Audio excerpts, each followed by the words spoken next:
Langit Jakarta malam itu berkilau seperti ribuan harapan yang bertebaran di udara. Ketika Arum turun dari bus, ia berdiri terpaku memandangi gedung-gedung tinggi yang menjulang. Lampu-lampu kota menyala terang, seolah mengundangnya masuk ke dunia yang penuh peluang. Arum menarik nafas panjang. "Mulai hari ini hidupku berubah," bisiknya sambil memegang tas kecil berisi pakaian seadanya. Ia datang dari desa kecil di Jawa Tengah, tempat sawah terbentang luas dan angin sore selalu membawa aroma damai. Namun, keadaan keluarga membuatnya harus merantau. Ayahnya seorang buruh tani, ibunya sering sakit, dan adiknya masih sekolah.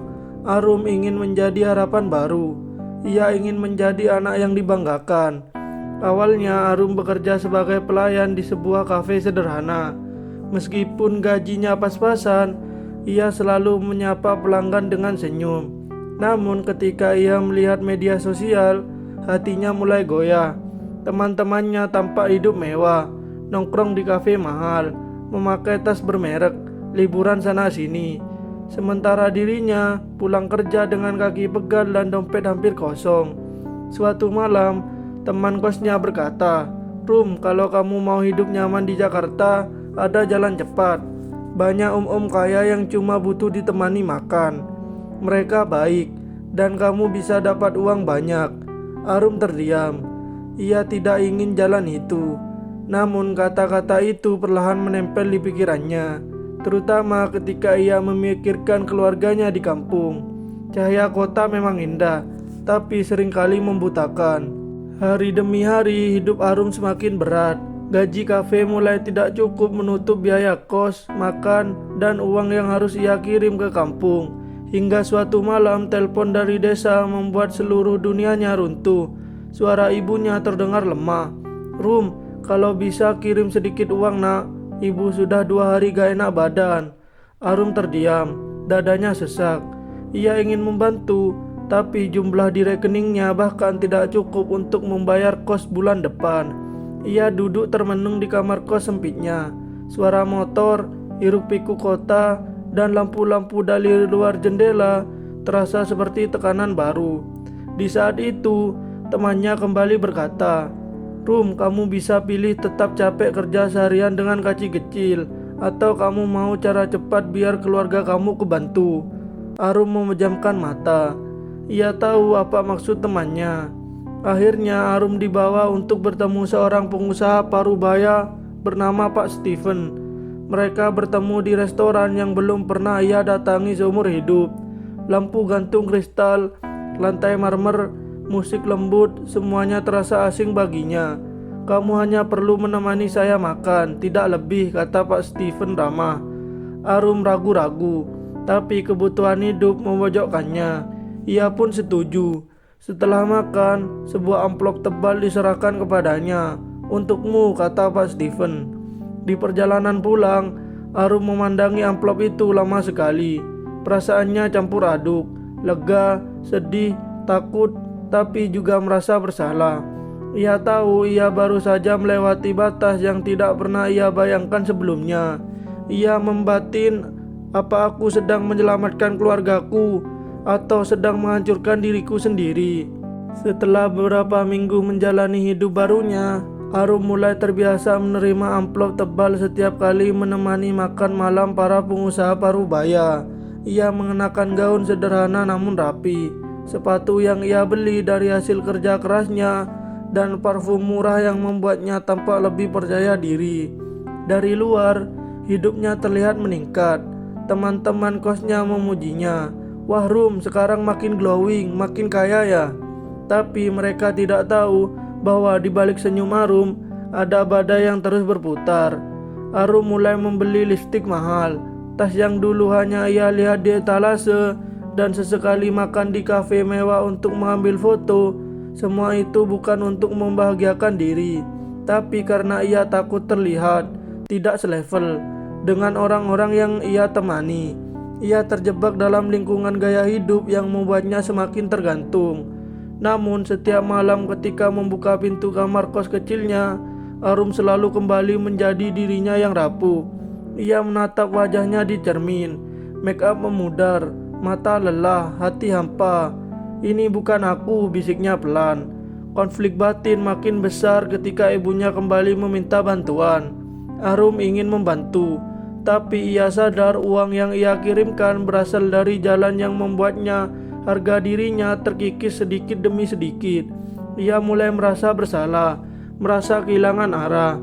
Ketika melihat feed Instagram penuh kehidupan glamor, Arum merasa dirinya semakin jauh dari sosok gadis desa yang dulu datang dengan mimpi sederhana, ingin membuat keluarganya bangga. Kini ia bahkan tidak yakin apakah mereka akan bangga jika tahu hidup seperti apa yang sedang dijalaninya. Di tengah gemerlap kota, Arum merasa semakin tenggelam dalam kesepian, dan kesepian itulah yang perlahan menyadarkannya bahwa uang cepat tidak selalu membawa ketenangan. Suatu malam Arum menerima panggilan dari seorang pria parubaya bernama Pak Rudi, pelanggan baru yang katanya berbeda dari yang lain. Ia ragu, tapi karena butuh uang untuk pengobatan ibunya, Arum akhirnya menerima. Restoran tempat mereka bertemu tampak elegan namun tidak megah.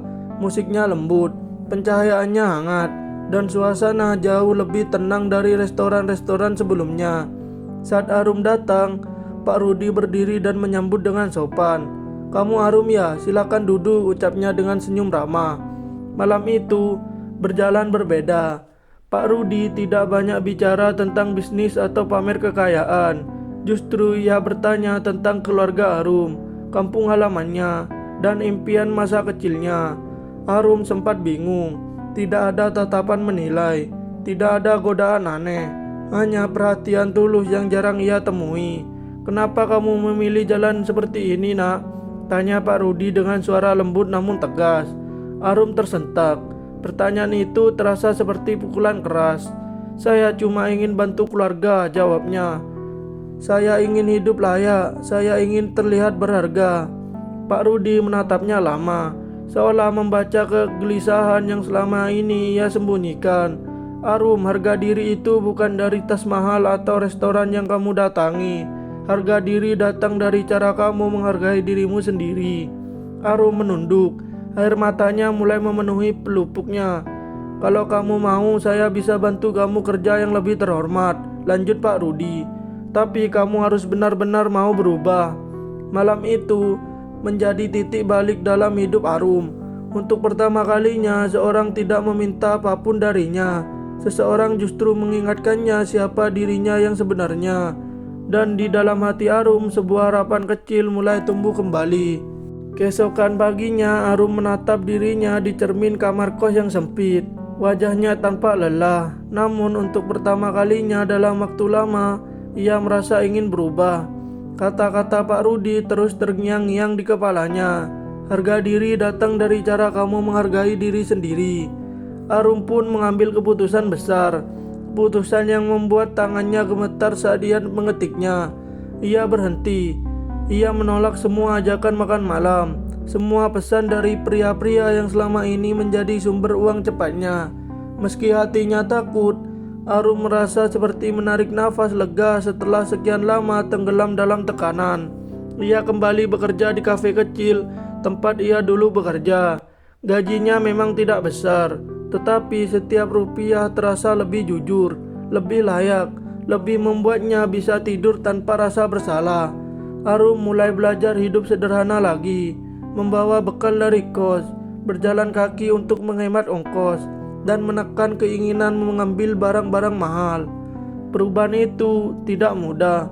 Teman-teman kosnya sempat heran, bahkan menyindir. "Tiba-tiba hemat banget, Rum, kamu lagi kenapa?"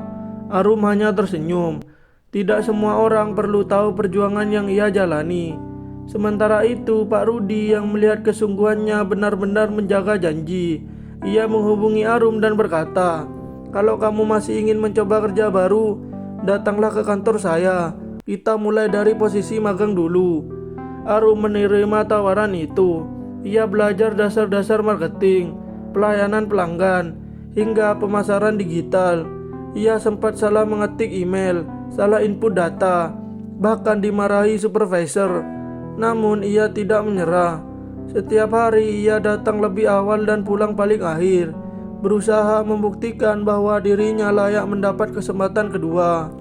Setahun kemudian, Arum resmi menjadi staf marketing tetap. Gajinya stabil, hidupnya lebih teratur, dan ia bisa mengirim uang ke ibunya tanpa rasa malu. Ketika ia menatap gemerlap kota dari balkon kantor, Arum tersenyum kecil. Dulu aku mengejar cahaya dari luar, sekarang aku menemukan cahayaku sendiri. Ia bukan lagi gadis yang tersesat dalam gemerlap kota. Ia adalah Arum, gadis yang memilih berubah, bangkit, dan kembali menemukan harga dirinya. Terima kasih yang sudah menonton. Semoga yang saya sampaikan bermanfaat dan menambah wawasan bagi kalian semua. Jangan lupa like, komen, share, dan subscribe. Peace out.